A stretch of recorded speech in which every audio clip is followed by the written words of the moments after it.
Lo aveva capito già Dante Alighieri. Tu proverai sì, come sa di sale, lo pane altrui. L'ospitalità non è solo accoglienza, è una soglia. È il punto esatto in cui il comfort incontra la distanza o anche una vicinanza.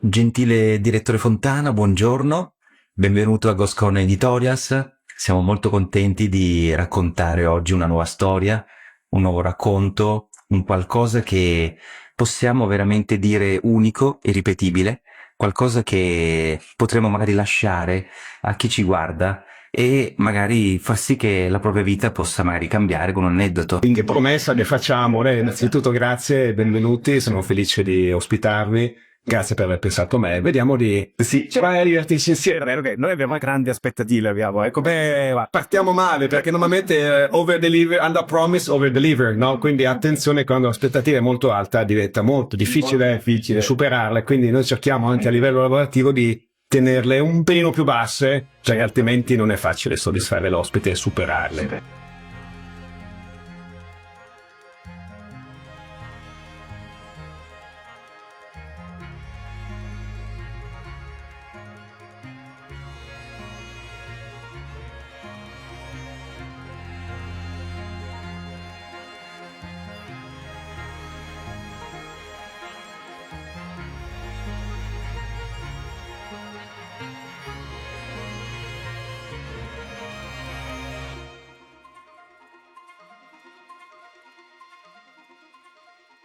Voi avete avuto anche tantissimi premi, quindi oltre a quello che magari ecco è l'umiltà, ecco il desiderio di far sempre meglio e avere un'asticella, come si diceva prima, comunque avete ricevuto tanti riconoscimenti e questa è una bella cosa, a volte che anche dopo tanti anni di lavoro, di sacrificio, di impegno, anche il mondo riconosce attraverso dei premi, delle gratificazioni. È una bella benzina, no? Per la macchina, no? Per i collaboratori, grazie anche agli ospiti, perché il merito è tutto loro, oltre che del nostro team. E devo dire che è una gran bella benzina che necessita quasi costantemente tutti i giorni, oggi ancora di più, perché credo che il nostro mestiere, che poi necessita di grande passione, sta diventando sempre più challenging, sempre più sfidante, perché alla fine ci occupiamo di relazioni. Certo, E quindi interessante, viviamo veramente in un mondo, per dare anche un po' di numeri, un'azienda come la nostra, come Montello Ugano Dante, insomma, crediamo che in un anno circa 90-100.000 persone aprono le nostre porte più volte, quindi è una piccola città, notte e giorno, 365 giorni all'anno, 24 ore su 24, non chiudiamo mai. come dire, un motore sempre acceso, una mente sempre acceso. E vedi il mondo stando dietro un bancone o stando dietro il servire un caffè e in pochi secondi interpreti o cerchi di interpretare la persona con culture diverse, linguaggi diversi, posizionamenti,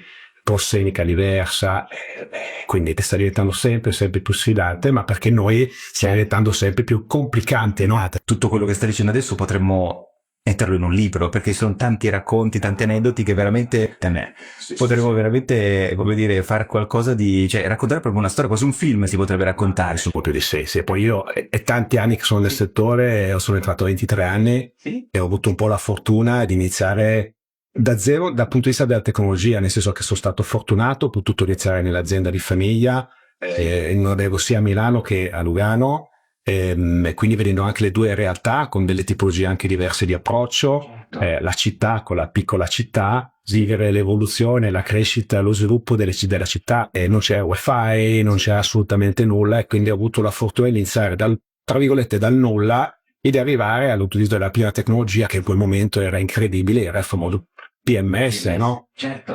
In quel caso lo misi, mi ricordo, a Milano nel 1993, a Lugano lo feci 2 anni dopo, misi una marca che non posso dire il nome probabilmente, ma solo per dirvi che arrivò con le tastiere ancora in tedesco, ero forse il secondo albergo d'Italia, il primo a gestione individuale di un grandissimo nome, e quindi da lì la promessa era non ci sarà più carta, e beh, non era considerata la carta, stiamo aumentando a di 10 volte, no? Chiari, quindi poi, insomma, da lì poi inizia la tecnologia e inizia poi tutta insomma, il mio tragitto, il mio percorso.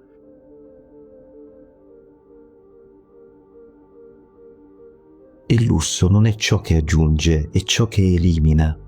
Rumore, attrito, incertezza. È precisione invisibile e controllo totale che non si mostra mai.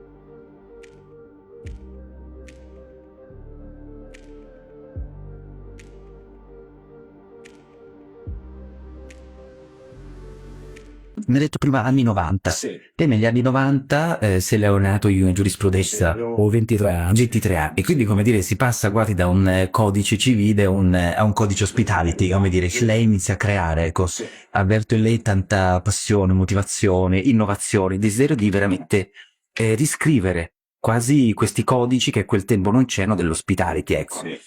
Qual è stato, possiamo dire, l'ingrediente segreto che ha portato dal mondo giuridico nel mondo dell'hospitality, magari? Perché poi vedo che c'è questo savoir-faire che lì ha dentro, quasi innato. Devo dire che chiaramente avevo 22 anni e mezzo, 23. Sì. Nasce un po' forse dalla storia familiare, perché comunque sia, io sono la terza generazione, perché vi era già mio nonno, quindi il papà di mio papà, che era poco di formazione, immigrato anche in Francia prima, dove gestiva un piccolo albergo, una decina di camere. Suo fratello lavorava anche lui nel settore della ristorazione ed era andato al corte d'Inghilterra, e poi arrivano a Milano negli anni 38-39 e durante la guerra mio nonno e mia nonna gestivano chiamiamo un albergo di quegli anni, di 5 camere in zona stazione centrale, che evidentemente era un albergo di quei tempi. E la storia racconta, che poi non è la verità, quindi è una storia reale, molto particolare, che mi ha raccontato chiaramente mio padre, e che durante la guerra Milano veniva bombardata, l'area della stazione è stata devastata dai bombardamenti e quindi fuggivano nei rifugi, e mio papà era stato portato via, diciamo, sul lago di Iseo quando aveva 6-7 anni, ma si ricorda quando arrivavano gli Spitfire, cioè gli raccontavano, no, che arrivano su via Vittorio Pisani, e insomma accade che praticamente tutta la zona viene bombardata, prendono fuoco tutti i buildings, tranne quel piccolo building che non prende fuoco, ma perché una bomba di credo fosse 5 tonnellate era caduta, aveva rotto una finestra e si era posata sul letto. E io faccio la battuta, noi siamo stati i primi a capire l'importanza di un bel materasso. Quella bomba non è esplosa, dopodiché è stata chiaramente portata via, era stato creato un portaombrelli, e purtroppo nel tempo questa bomba si è persa, quindi un pezzo di storia della nostra vita. Quindi mio nonno e mia nonna, se questa bomba fosse esplosa, evidentemente si sarebbero trovati senza lavoro, e i ricordi di mia nonna era che comunque si lavorava durante la guerra con quelle poche camere, perché comunque c'era il commercio. E da lì però, ecco perché l'ospitalità, forse perché l'avevo già in casa. E quindi io mi ricordo che da bambino io ero sempre in albergo, perché visto che mio papà e mia mamma lavoravano molto, ero sempre lì per trovarli insieme ai miei fratelli, e quindi l'albergo me lo ricordo, mi ricordo anche alcuni cantieri, e quindi qualcosa di magico già c'era. Certo. E adesso lì, sì. Poi mi ricordo anche un aneddoto dove ho passato quasi 12 ore nascosto sotto il letto per paura che mio papà me le desse, perché in una saletta conferenze di questo albergo di Milano, che poi esiste ancora oggi, che è Hotel Berna, era una mostra di quadri esposti su cavalletti, e io giocando con mia sorella ci siamo spinti, è caduto un quadro che ahimè si è tagliato. È chiaro che quando sei bambino non è che il cliente scappi, dici niente a nessuno, però mi ricordo questa cosa. Poi mio padre non mi disse praticamente nulla, però mi ricordo un po' questo aneddoto da bambino. Quindi da lì ho detto, va bene, adesso mi piace quello che posso fare. Mio papà aveva anche necessità, perché in quegli anni iniziavamo l'avventura negli anni 80, 85, 86 a Lugano Dante, che era qui dove abbiamo aperto nel 1985. È stato aperto il Lugano Dante, che era un albergo esistente, l'Hotel Lugano, ristorante Dante, era un vecchio 3 stelle, con chiaramente pochi bagni agli anni e con un ristorante. Poi venne, come io ho identificato, diciamo, dalla società, dagli azionisti e da mio padre, ebbe 3 anni di cantiere e aprimo il primo 4 stelle senza ristorante. Ed era la prima volta che si apriva un ristorante senza ristorante, e infatti si chiamava Garni, Ah, ok, chiacchiere. E già lì mio papà, che aveva una grande apertura mentale, cercò di portare una serie di nozioni, di tecniche che erano sconosciute ancora nel settore dell'ospitalità. Primo era la grande attenzione all'insonorizzazione, perché avevo un compagno di studi che stava iniziando a insegnare all'università le teorie di acustica, quindi noi avevamo già installato pareti cartongesso già nel 1985.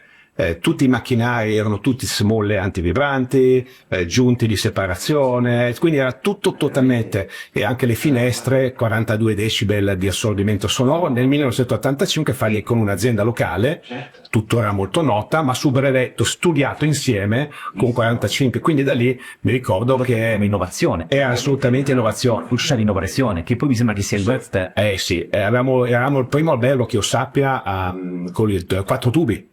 Quindi con controllo caldo e freddo in tempo reale direttamente in ogni camera dell'albergo, e anche mi ricordo che avevamo il remote control, quindi il telecomando del televisore, che non esistevano prima, ma era nella testata del letto con i pulsantini che arrivavano lì. In parte io ho vissuto questa parte, ma anche se in quel momento non capivo che fosse veramente innovazione, e lì aprimo con 53 camere, 55, senza parcheggio, senza sale conferenze. Io sono entrato proprio negli anni 90, quindi quando questo albergo radiato da 5 anni, e poi si approcciava alla nuova grande sfida, che era l'ampliamento per 50 camere, 55 senza garage, senza sale conferenze. Onestamente non era facilmente gestibile per una serie di ragioni che poi potremmo vedere. E nel frattempo continuavo anche a lavorare a Milano, dove questa struttura alberghiera, dove sono entrato negli anni 90, si è ampliata fino ad arrivare a 130 camere. Cosa si sente? Ci sono luoghi che non si limitano ad accogliere, ti rallentano, ti osservano, ti cambiano ritmo, e per un attimo tutto diventa più semplice.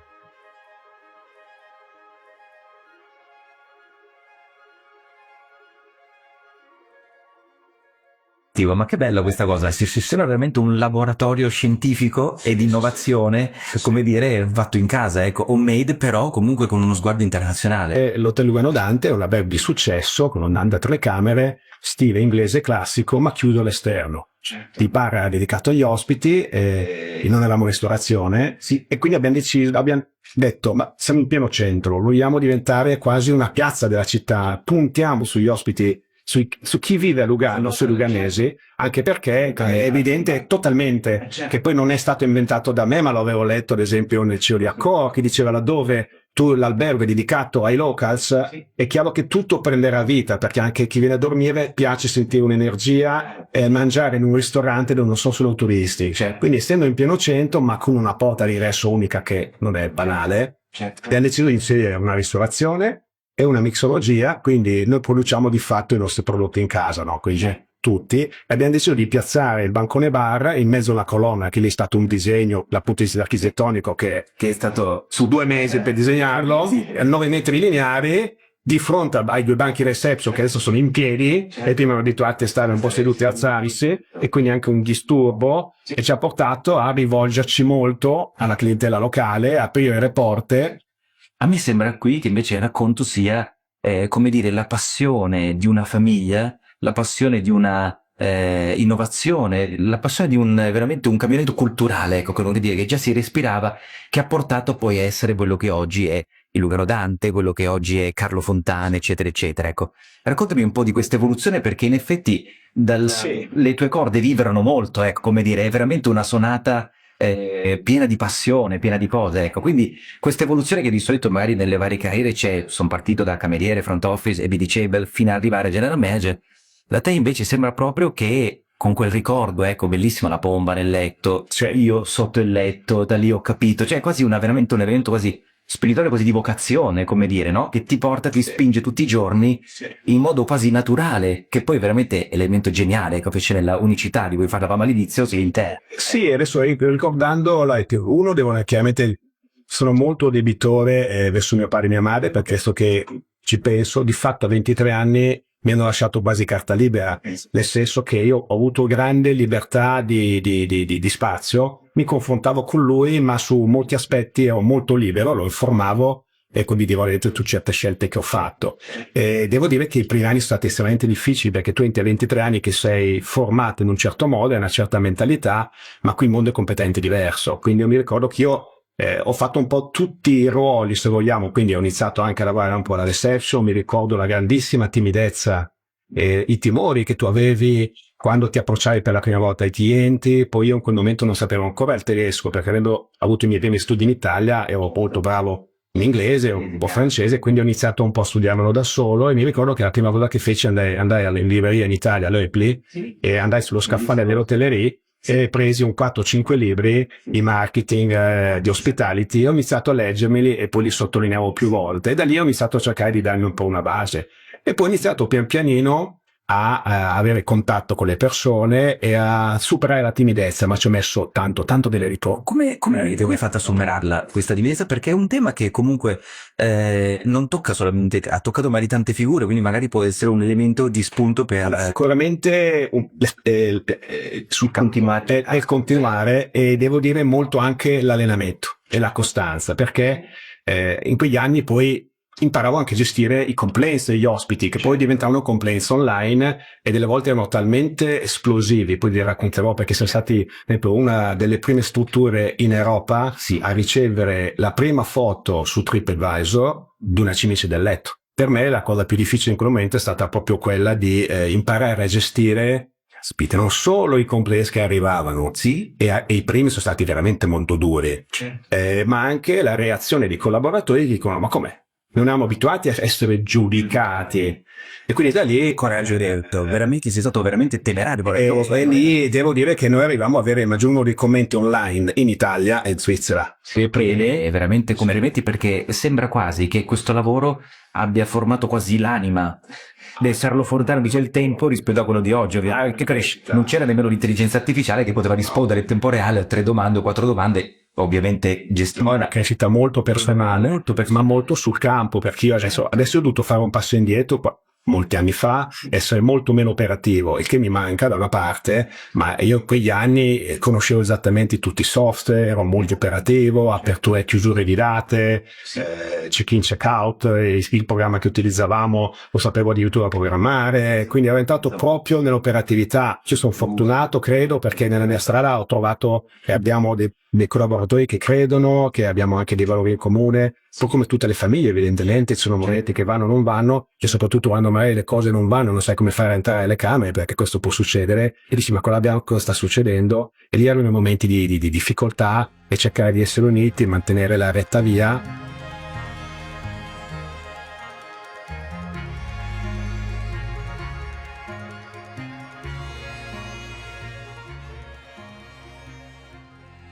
Essere ospite è una condizione strana. Sei dentro, ma non sei mai davvero parte. Abiti uno spazio perfetto, ma temporaneo. È forse proprio qui che nasce la vera eccellenza, del farti dimenticare, anche solo per un istante, che tutto questo non è tuo.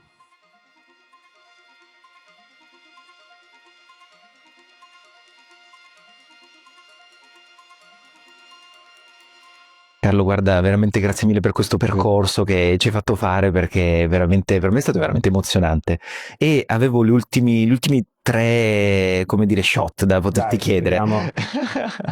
Quindi da un lato c'è, come dire, l'errore preferito, come dire, quell'errore che magari ti ha fatto veramente in modo inaspettato poi cambiare, evolvere, mutare, ecco, come dire, magari un qualcosa che ti è successo.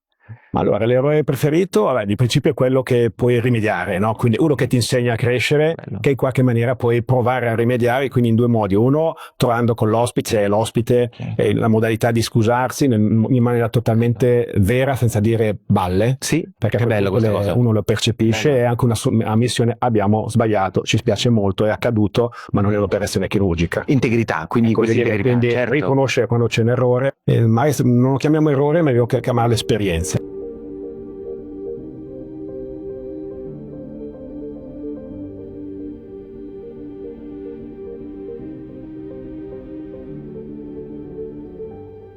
Che gentilezza d'animo questa cosa, grazie Non è perché... facile, ma... No, non è facile, ma è veramente un modo per essere veri uomini, come Sì. dire persone, ecco, diciamo Sì, così, sì, uomini, sì, donne. sì. E dovessimo ritornare a fare una domanda al Carlo degli anni 90, ecco, no?